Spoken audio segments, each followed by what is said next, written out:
Hi, everyone, and welcome to our webinar today about making consultancy happen in higher education. I think it's no secret, unfortunately, that the whole of the higher education sector is, really battling to weather a storm at the moment. And let's face it, consultancy is not going to solve all of HE's problems. But it is certainly an area where there's potential for growth. And businesses across sectors are definitely interested in how they can access and benefit from academic expertise. But just because demand is there, it doesn't necessarily mean that we are set up and ready to capitalize on that and meet it. And somebody we spoke to recently described a situation in their institution like this. So they told us that they had 5 solid consultancy inquiries which came into their institution within a single quarter. And all of them did align with the academic expertise that they could potentially offer. But none of them actually moved forward. None of them converted into actual consultancy assignments in this particular case. And the person we were speaking to was of the view that this wasn't because of the interest of the academics, but rather it was about a lack of formal systems and formal support, structured support, and the ability to respond in a timely manner to the inquiries. So I don't know if that sounds familiar to any of you in the room today, but that's our starting point for today. And we're going to spend the next hour, thinking about what a structured, responsive, and sustainable consultancy offer might look like in our universities. And I'm going to talk about what we see as the 3 kind of pillars of an effective consultancy service. And each of these pillars is relevant really to any type of consultancy service. So whether you're an independent freelancer, whether you're a consultancy firm, or indeed a university-based service. Of course, what does differ in each of those scenarios is the context and constraints, and therefore the relevant and appropriate operating model will be different in each case. But the idea of today's session really is to explore these pillars a little bit with you and hopefully, help you think about where you are today, where you can focus your efforts now, but also how this might evolve over time. Okay, and the first thing I'm going to do is attempt to launch a poll.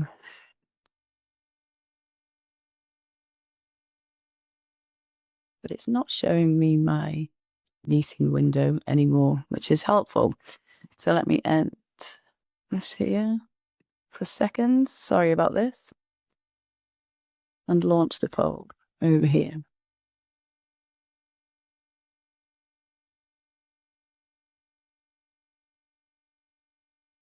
Typically, this was not an issue earlier when I was practicing, but hey, here we are. Okay, there we go. Launching a poll for you right now. So thinking about where your institution is in terms of its consultancy offer today, how many of you are in the process of establishing a consultancy service? How many of you already have an established consultancy service? And how many institutions are just potentially thinking about setting one up in the future?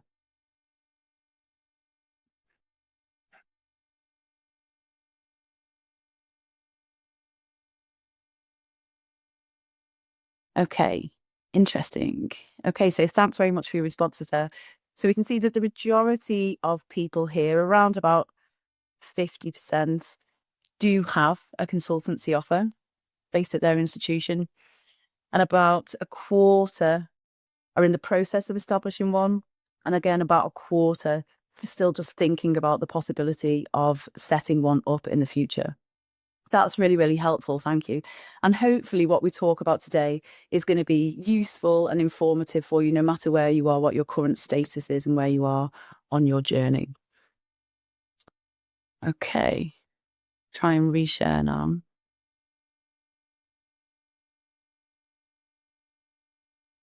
Okay. Hopefully, my screen has been reshared. Okay. So now we've established that, let's dive into those pillars. The first one we have decided upon today is value proposition. So this is all really about being super clear on what the value and purpose of your consultancy service is, and also being really clear about establishing what the genuine opportunities that exist out there in the market are for you, your institution, and your service. So it's really about establishing both your strategic purpose, so, the potential value that you can offer back to the institution, and critically, your market positioning. So, the value that you can realistically deliver to others out there in the market who are going to be willing to pay for your services. And strong consultancy services are very clearly positioned in relation to both of these things, the internal goals and external market needs. So let's have a bit more of a think about that together. So, in terms of strategy and strategic purpose, we all know that consultancy can certainly help universities to deliver on, their mission and strategic goals.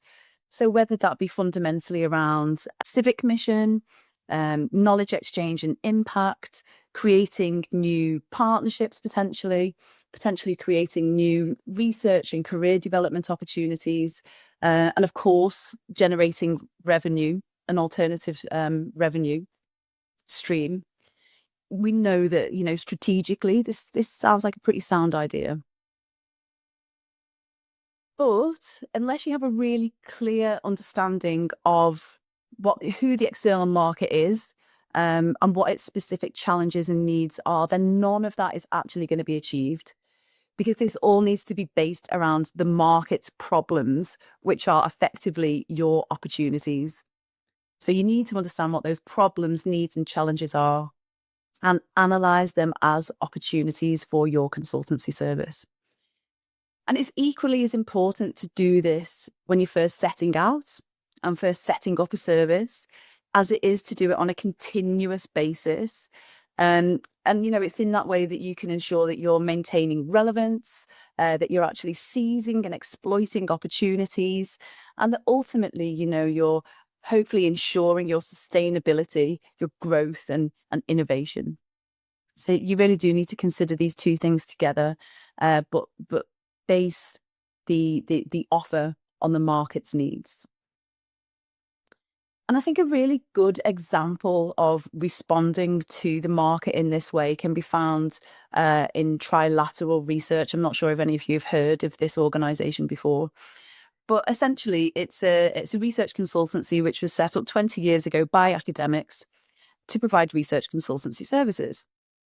And you can see from this timeline, which is available on their own website, how things have changed and evolved over the last 20 years for them.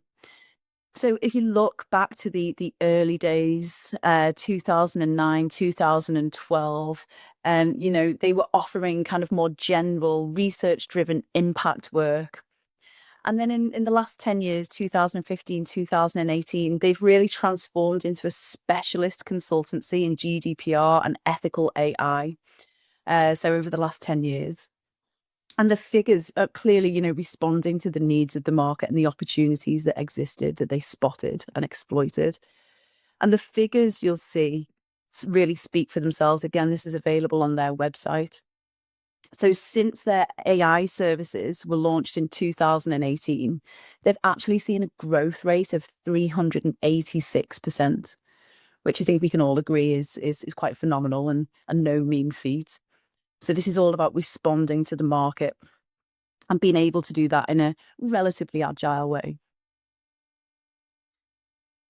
And luckily for you all as well, and those of you who are wanting to do more in this area of understanding market opportunity, Exeter University's researching unfunded projects developing business aware academics has already gone out and done kind of a lot of this groundwork for you. So they have surveyed recently, I think it's 235 businesses of different sizes and sectors across the country. And they've just, in the last week or so, published a really, really insightful report on the findings of that survey, which is just a fantastic starting point for anybody wanting to understand market opportunity a bit more. And what the report highlights is that there is a huge opportunity here for universities, again, reflecting what we've just seen there from trilateral researchers pivoting and growth.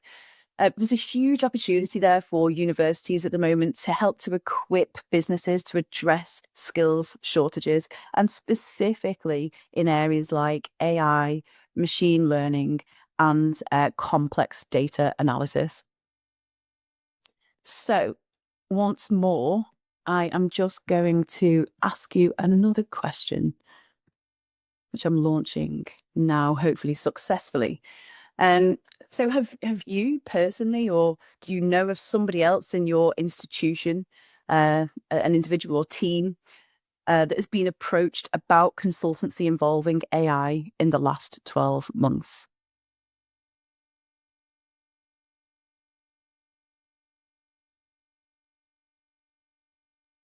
Okay, interesting. So we've got a fairly even split here, about 30-30-30-ish, of people saying yes, no, and don't know. Oh, actually, quite a few more people saying I don't know now. So that's interesting. I mean, obviously, businesses all need to adopt and adapt to AI to a certain extent. And if they want to stay current and effective and competitive, they are going to have to build this into their businesses, hopefully in an ethical way. And they have, recognized universities as a key supplier, really, of these expertise. So if you don't know, it's probably worth going to try and find out. If you think this isn't the case, you potentially need to think about how you can position yourself to be able to offer that type of consultancy. And if you have been approached, it's probably worth trying to find out how you were able to respond to that. Were you able to capitalize on that? If yes, great, and what went well, and if not, what were the barriers there? What prevented that from happening? And try and do a bit of a deep dive into that to enable that to happen in the future, because this is where there is great opportunity in the market right now. Okay, back to the slides.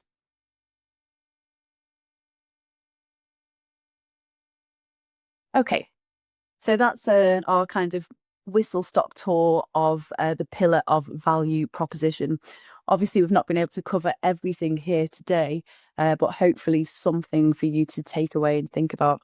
And in summary, what we're really saying here is that when you are analysing need and an opportunity based on those problems in the external market and demand, you should do that together with your, known strategic drivers for this consultancy service, your purpose. Bringing these together, the analysis of need and opportunity and your strategic drivers, really gives you a good pointer as to what you should or could and should be offering through consultancy. Whether that's technical solutions, some form of ethical framework or guidance, advising on policy. It also gives you an indication as to who really you should be looking to deliver these things to. Whether that's government, public sector, big corporate firms, startups, SMEs, charities, and also where, are you needing to focus that on a more local level, national, or indeed international, global stage. So analysing need and opportunity together with your strategic drivers. You also need to try to embed these opportunity scanning activities into your BAU. So again, like we've just kind of touched upon here with the AI question, I think a good starting point for this really is trying to find out what inquiries are actually already landing in the institution. And it may be that they're landing in different places, different teams, different people, but I think it's probably worth putting a little bit of effort, a bit of time and effort into finding out, trying to map where these inquiries are landing, what types of inquiries you're receiving, so where they go, who they come from, and then what happens to them, and how many of them actually convert. And are they following a similar process? Try and identify where they are. Obviously, in terms of opportunity scanning, keep an eye on the news, social media, the policy landscape, but also work out how you can actually engage the market to stay abreast of their needs and be able to respond to them.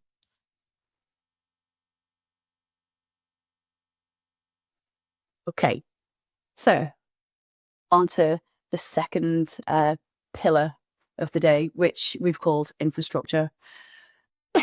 Excuse me.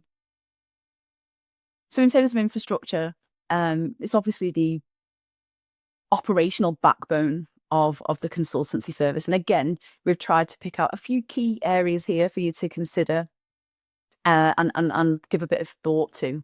And hopefully, there'll be something insightful, new or useful there that you can take back to your institution.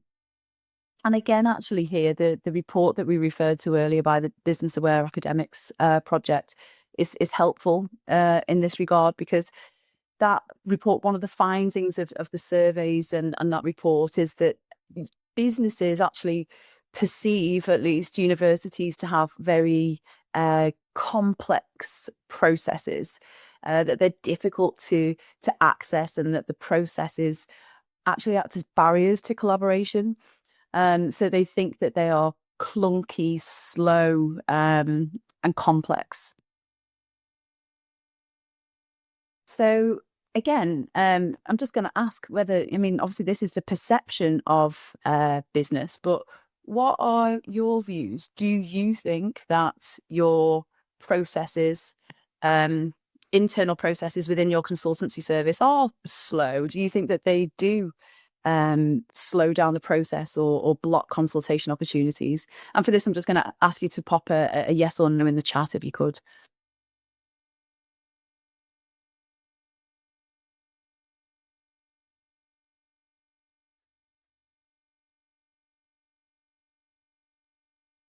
Let's have a look what's coming in. Got quite a lot of yeses. One yes, very. Yep, sometimes. A yes, absolutely. But we do have a couple of no's in there as well, which is interesting. Okay, great. Thanks for that. So no matter where you are there, if you do agree, for those of you, the majority of you who do agree with the business view that things are a blocker, processes are too complex or too difficult for people to access, clearly there's work to do there around how to make this simpler and quicker and more accessible for businesses. And I'm not suggesting this is an easy process. I know you have, complex infrastructures and governance processes, but clearly there's work to do here, because it's a very real blocker, as the businesses have confirmed and as you also have verified and validated. However, for those of you who don't agree with the business view, certainly in relation to your own institution, well, great, but perhaps that is the view, the pervasive view that's out there, at least. So you still have work to do here in terms of changing that view. So you might have great processes. It might be a historic view of engagement with universities, and actually work has gone on to improve that. So how are you actually going to get that message out there? How are you going to increase awareness of your service and the quality of your process, and how actually you are great to work with, and how you're going to start to change that view and bring people in and keep them in? So processes, we need clear processes with key outputs, key decision points, and a formal scheme of delegation can also be really helpful in this respect, in terms of making things efficient and effective from a process and client journey perspective. So we'll delve into some of those key considerations today. And thanks for engaging with that question, everybody. So these are the three areas that we've decided to focus on today in terms of infrastructure. Of course, it's not exhaustive in the short amount of time that we do have available to us, but hopefully useful in terms of the insights that we can provide. So the first one that we're going to have a look at is the actual delivery model itself. And for independent and small consultancies, there's certainly a reasonable amount of creative freedom, I would say, in the design and implementation of your delivery models. And you have the ability to kind of quite quickly try new things and make changes in a fairly flexible and agile way. However, I appreciate that in larger firms and universities, it's far less simple. So you do need to, give thought to how your service is going to be structured and resourced from the get-go. Is it going to be a centralized service? Is it going to be departmental? Is it going to be kind of networked via, a network of recognized associates within the organization? In terms of the delivery of it, is it just going to be a case of matching an individual academic to an assignment, a solo academic, or is it very much going to be focused on working in multidisciplinary teams, combining, the academic expertise with professional services staff? Is there going to be an element of external partnership or outsourcing here? Or are you going to have, a very dedicated consultancy team, business unit? In terms of the offer itself, are you only going to be focused on offering external consultancy services to the market? Or actually, is there going to be an element of internal consultancy involved there too, where you can offer consultancy to other teams and departments within the university itself? And in order to do this, are you going to be creating new teams and systems, or is the idea that you're going to plug into existing teams and systems? And your model and infrastructure will obviously affect everything about your service, really, from scalability to the way in which you engage with and manage the client. So you do need to give a lot of thought to this up front. So I wonder if in the chat again, if anybody is willing to share what your model looks like. Do any of these look familiar to the way that your service is structured today? Or for those people who are thinking about setting up a service or in the process of setting up a service, have you thought about these things? Which are the ideas that you've landed on?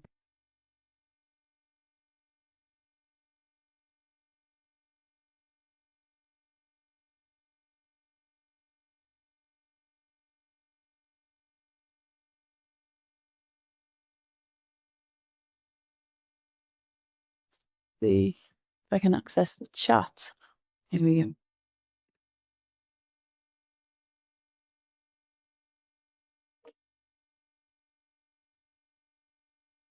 Okay. Internal consultancy first. Interesting.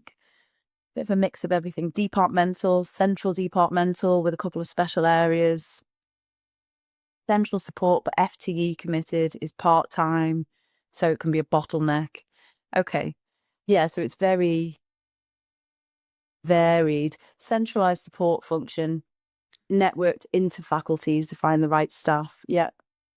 For the right opportunities. Yeah. So that talent matching, but needing to plug in with existing support teams for costing, contracts, finance provides many challenges. Yeah, certainly. Central, but very disjointed. Okay, so interesting. We've got a wide kind of variety of approaches and processes and levels of success here. Okay, thank you. Right, so let's get back to the presentation. Great. Okay. So thanks for sharing that. That's really interesting to see.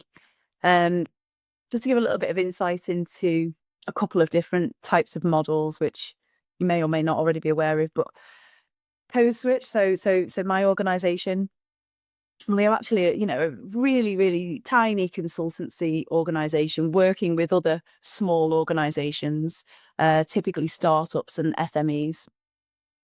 And we adopt an associate model. So we have a very small central team and a bigger team of around 10 associates that we work with on a regular basis, people that we know and trust with a broad range of skills. But we then also plug into our wider network when we have a need for more specific knowledge, skills, and expertise as required. But we will always manage our projects centrally. And we do that to ensure that we can offer a certain level of consistency around the process, around the quality, around the outputs, the language, effectively the client experience. We want to own that client experience centrally. So the small team that we have in the middle, we have our hands on everything. Now, obviously, if you're a huge organization with, tons of inquiries coming in all the time, that might not be workable for you. But certainly this is the way that we do things at the moment. The big consultancies, so, the McKinseys, the EYs, Bain, etc. And I know from working in organizations and on big initiatives in the past where we've worked with the big consultancies, put together teams of dedicated consultants for each specific project. So there'll be an overall account lead who is usually a partner of some description within the firm.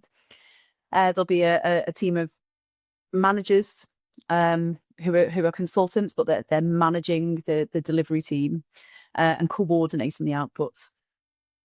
And what you find working with the big consultancy firms is they are always incredibly responsive, and they'll be in regular contact to really explicitly demonstrate the rate and the quality of their progress. It's extremely customer focused. So yeah, you ask for something and you'll have a response that the same day. You might not have the answer the same day, but you'll have the response and the plan for dealing with that the same day. So I guess in a university setting, you may operate a little bit more like us, although on a bigger scale. So like somebody said in the chat there, matching academic expertise and capacity to specific projects. But you do need to give careful consideration to where that project and client management aspects and responsibility is going to sit. Is that also going to be with the academic? Is that going to be with another team, a professional services team?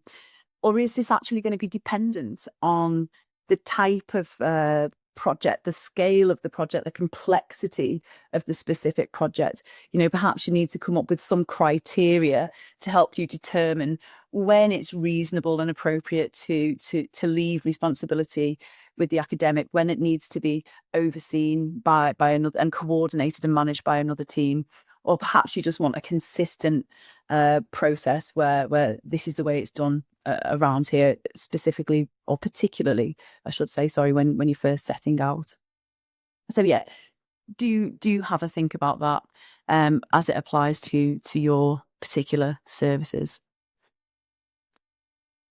But one thing that I wanted to kind of bring in here, if people haven't already thought of it, and you may well have done, is that you don't necessarily have to reinvent the wheel here. So particularly for those of you who are setting up a new service or just thinking about doing one in the future, but even for those established services, it's not too late to go and identify sources of existing institutional knowledge.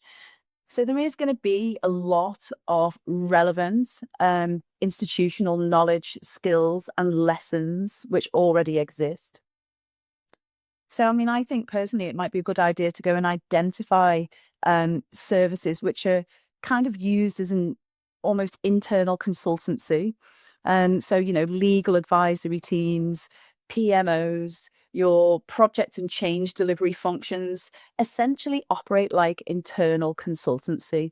They're not really delivering BAU, or at least part of their role is this, one-off work, which effectively is like a consultancy.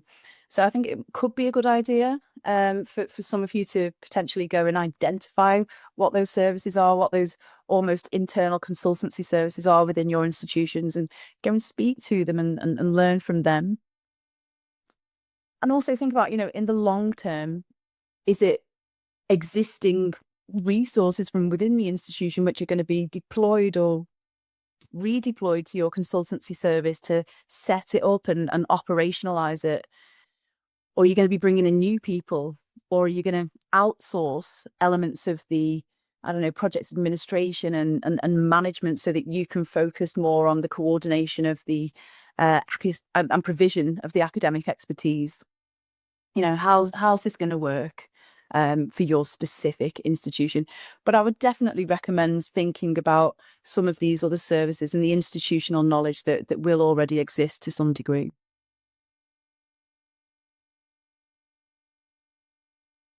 Okay, on to the next. Client journey. So, like I just said in the example of the big consultancy firms, consultancy is a very client-focused activity. And for a consultancy service to work commercially, you do need to think and map out your client journey. So that means from first inquiry all the way through to project closure and post-project follow-up. What does that client experience look like? What does that client experience feel like? You are going to have to develop clear process maps, workflows, and the right touch points to create, that professionalism, to manage expectations and keep the relationship productive. Like I gave there the example of the big consultancies, it's a very productive, active, live relationship when you're working with the big firms. But in reality, what we're hearing is that in universities, it can be a bit more messy. And obviously, a lot of you have said something similar in the chat there. So, in universities, there is this risk of duplication, delays, potential confusion over ownership, and ultimately client frustration, especially if, there are multiple potential access points, multiple points of contact, potentially different teams handling different types of inquiries or different contracts. And if you don't have a formal process, or if there are inconsistencies in the process or its application by the people who need to follow it. And this is where really great opportunities can quite quickly and quite easily start to fall apart. So, like I say, you should really try to map out your end-to-end process with a view to reduce friction and reduce that frustration. And I guess as well, in the case of universities and academic consulting, I think you also need to almost think of the academic themselves as a client of the consultancy service, as well as obviously a supplier of the expertise. But if you think of them as a client of the service as well, when you're mapping out this journey, think of their client journey as well as that of the external market client. What is their journey? What is their workflow? And from there, you can really start to identify where the biggest risks are, where training is required, where more structured support would be beneficial, where it would be, where in the process it would be useful to have a check-in meeting with them, a progress meeting, where sign-offs are required, where a playbook or a template might come in handy to smooth out that part of the process and make it easy for both the academic and, of course, the external clients out there in the market. And if you don't have access to business analysts who would typically, do a process map like this, or we don't have access to software like Microsoft Visio that builds out these process maps, there are free editable templates available out there online like this one. This one came from Canva. So again, we can share information with you in the resource pack that we'll share around post session, and hopefully there'll be something helpful in there for you. Okay, so we talked about the need for process and a frictionless, or as frictionless as possible, client journey, both in terms of the client in the market and the academics who need to provide this service, and everybody else involved with operationalizing the service as well. And we find that pilots are a really, really great way of setting up, testing, and improving processes. So what pilots offer is usually, a reasonably low risk way of testing processes, but also, building people's confidence and gathering insights into how to operationalize a process and where things might fall down. So pilots also make it easier to engage relevant stakeholders, get their input into actually refining the approach before you scale it up. So again, quick question here. How many people here today have run some kind of pilot on any part of your consultancy offer? And there's another poll which has just been launched.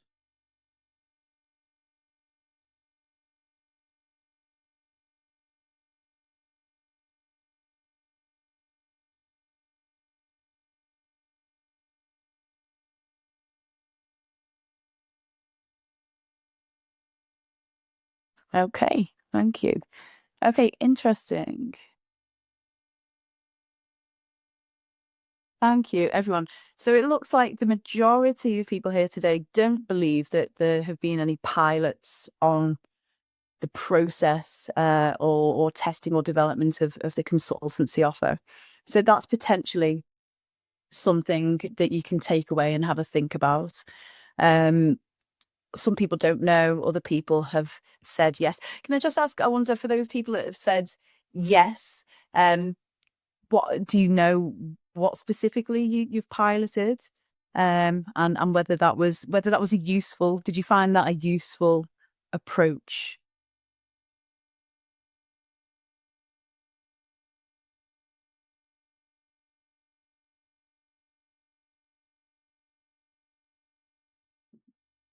Thanks, Adam. As I'm saying informally, everything we're currently doing seems to be a pilot. Yeah, it can get like that sometimes, can't it? When there's a lot of change going on, a lot of pressure to grow and change. Piloted product offering, very useful, determined interest in the market, and flushes competitive offerings. Thank you, Michelle. Yeah, I couldn't agree more, Keith. Start with small scale projects. Absolutely. Well, thanks. Thanks for those who've shared just now. Um, so yeah, I mean, what we would say as well is that, like you just said, start small, learn fast, and make sure you're doing that learning and improvement before scaling and before, putting it out to actual market. So some examples of the sorts of things that you can look at is, designing a single um consultancy support route, perhaps just starting with one department that appears to be quite, consultancy ready, with a single point of contact, a quick triage process and clear stages. You could potentially look to test, internal consultancy, or using internal resources for consultancy versus an outsourced model on potentially on one small project to begin with, to get an idea of the efficiencies and the costs involved. You can test ideas and processes. Somebody said around internal consultancy, actually. So I think one idea is to test new ideas and processes via an internal consultancy project first, which reduces the risk somewhat, and also gives you great insights into the actual client experience. If you're offering that to somebody else within the organization who effectively is your client, you get a great unique insight into the client experience if you could do that.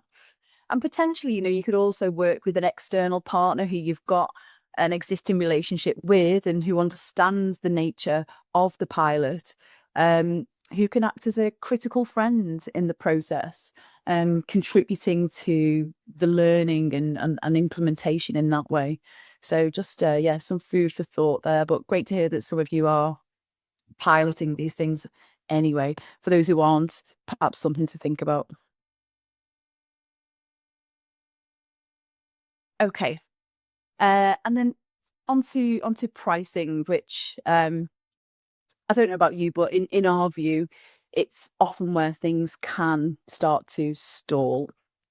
So again, it's really important to consider pricing models and approaches before you start, rather than when the inquiries start to land. You want to have a good idea of how you're going to approach it before you start to get the inquiries.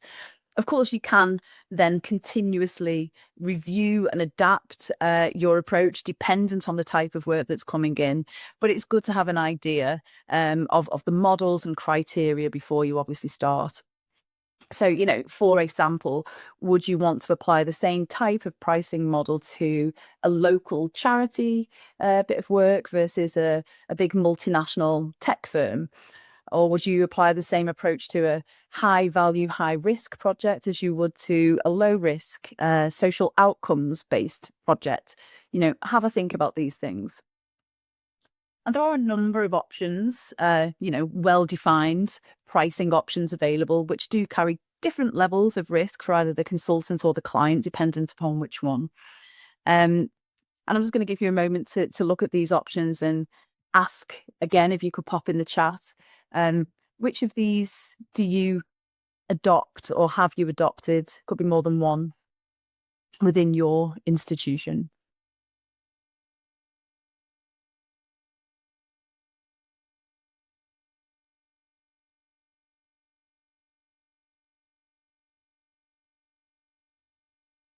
Okay, thanks, Meg. So in Meg's institution is a mixed approach, which is probably advisable. Barry day rates, yeah, and I think that's quite common in higher education and across a lot of different sectors and disciplines, to be honest. Personally, always an hourly rate, mixed, project based. Okay, yeah, and calculated entirely from staff time with commercial margin. Okay, great. So it's good to see that there is a variety of these approaches in practice being used already, and also grade rated. Thanks, Julie. But yeah, obviously they do have different benefits and risks associated with them. And actually, interestingly, I was reading something recently about how just as AI has, challenged and continues to challenge ways of working, traditional ways of working, it's also impacting things like pricing models. So there is a very definite move away at the moment, starting at least from billable hours towards more impact-based pricing models. So where the cost and the pricing is based on the impact that the expertise are going to have and the value that that's going to represent for the business. And I guess that's very much in line with the way that measures of research success are also kind of shifting. But, clearly it's also very tricky because any value-based pricing model is going to need some really specialist analysis and contract negotiation to protect against potential failure to realize those benefits for the client, and obviously the associated reputational and financial damage as well. And I was actually speaking to an ex-colleague or a consultant I've worked with before who works for one of the big 6 consultancy firms just this week, actually. And she confirmed this move towards value-based models, particularly working with the bigger corporate clients, and did agree that it's a very tricky one to navigate.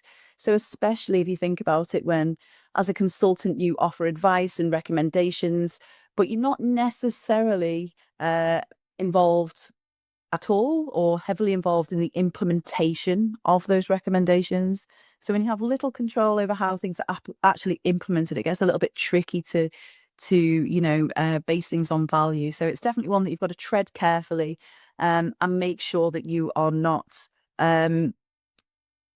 over promising and you're absolutely delivering. I'm not going to talk about all of these, but I did want to give one example. I mean, we operate a fixed fee. We work with SMEs and startups typically who like to know upfront what the costs are going to be and what the outputs are and when they're going to get them. So that's why we do that. It helps with the type of clients that we have. But I did also want to give an example of hourly rates, which somebody said that they do use, but they're super risky for clients unless you've got really explicit agreement of how that time and cost is going to be tracked and agreed throughout a project. So we once worked with a new associate to deliver just a 1 hour, more or less off-the-shelf training session. We just asked them to tweak a very small part of it based on their expertise and to tailor it to the audience, but it really was minor changes. However, a few weeks later, we got an invoice for 30 hours of research. Now, they did come from an academic background, so it made sense to them. They obviously were very thorough and in their research and preparation for this. But for us, it was completely unexpected and unbudgeted. So not always efficient or fair necessarily for the client, but low risk for the consultants. But yet, have a think about the right approach for you. And then on to the final pillar. Once you have given a good amount of thought to the models, the processes, and your workflows, you really need to hone in, unsurprisingly, on your people and building your capability within the consultancy service. And let's not forget that consultancy in itself does offer fantastic opportunities for career development, personal and professional development. So I'm going to launch a word cloud at the moment. So I'm going to ask you all, could you please just share the first thing that comes to mind when you think about things that academics struggle with in consultancy or industry engagement?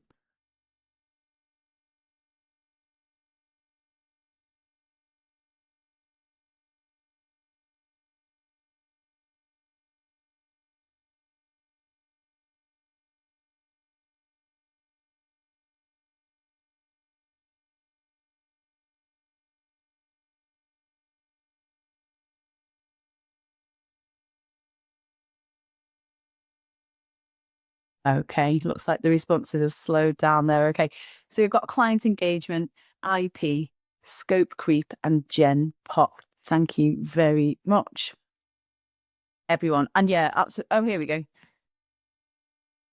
few more responses filtering through now. Valuing their own worth. I think that's a great one.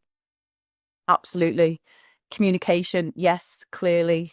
Understanding how to code switch, switch between the languages of academia and business, time management, business analysis. Lots of different things for us to think about there. Thanks, everyone. So from our experience, the consultancy skill that researchers most often struggle with or certainly have the least confidence in is client engagement. And it's obviously a really critical consultancy success factor. So whilst obviously our academics are going to be experts in their own field, stepping into a consultancy assignment and a consultancy conversation which is a conversation. It's very much about listening to the client. It's about being able to approach a conversation in the right way and ask the right questions at the right time to really uncover a client's needs and challenges. It's about building trust and ultimately proposing a solution that can really work and works within the client's constraints. All of that can feel quite daunting and quite alien in a sense from our experience, certainly of working with researchers and academics over the years. And of course, training, coaching, mentoring, all that good stuff, playbooks, templates, they all go a really, really, really long way to helping people to build skills and confidence. But let's face it, nothing actually prepares people for doing a job more than doing the job itself, getting your hands dirty, rolling your sleeves up, diving off at the deep end and just giving it a go. So we're just really sort of encouraging you to think about the ways that you could set up your services to provide structured training and practical experience opportunities for academics at all stages of the career, really. And a few examples or ideas as to how this could work.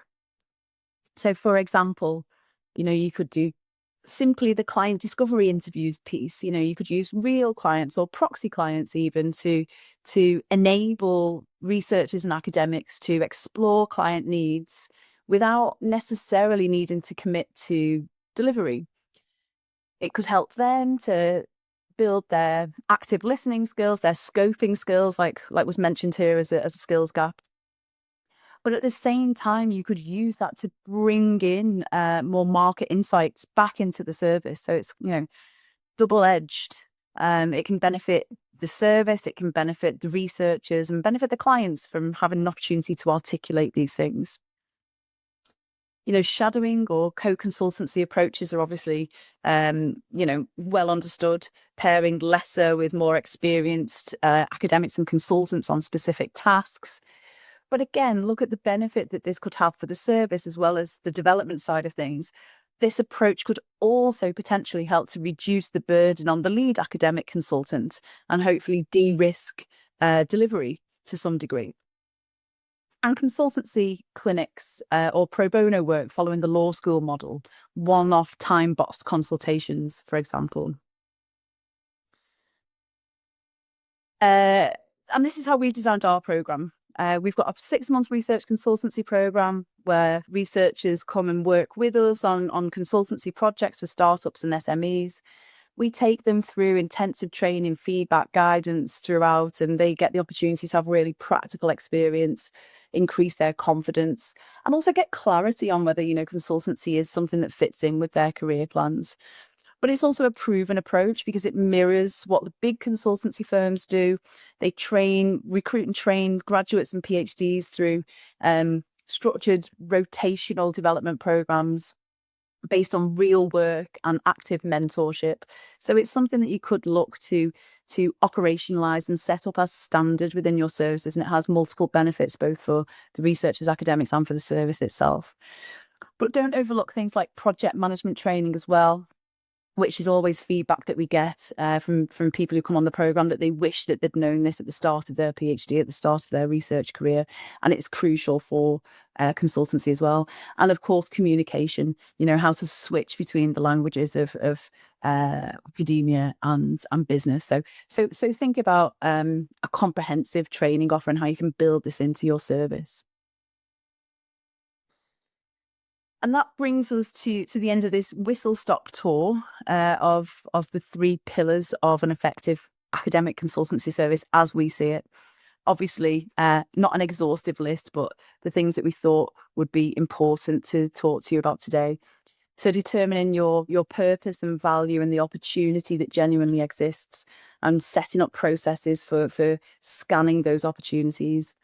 Having a model that works for you, for your specific institution, but thinking carefully about the resources, the type of consultancy you're going to offer, pricing and contracting in advance, so you don't stall things when the clients actually arrive, and of course, people and their development. I hope there's been something insightful or helpful within that for you, no matter where you are on your journey. And we do just have a few minutes left for your reflections, observations, or questions if you have any.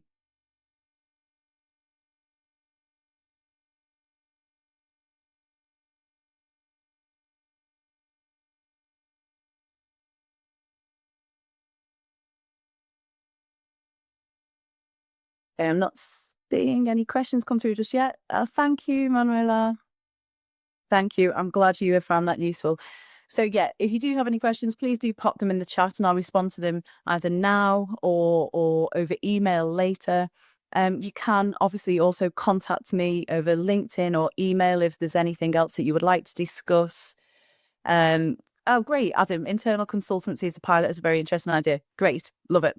So yes, I will just thank you for your time. Do keep the questions coming and I can respond to them later, even after the session. That's not a problem.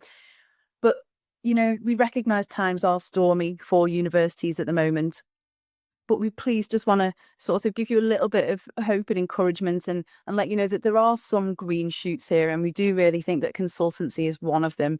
It's an area where there is proven demand. It's an area where we know we can have real tangible impact. And, the time is now really to build those proposals and those services and hopefully see brighter days on the other side. So thank you all hugely for coming along on this Friday lunchtime and spending it with me. Please do feel free to contact me here on LinkedIn by email to continue the conversation.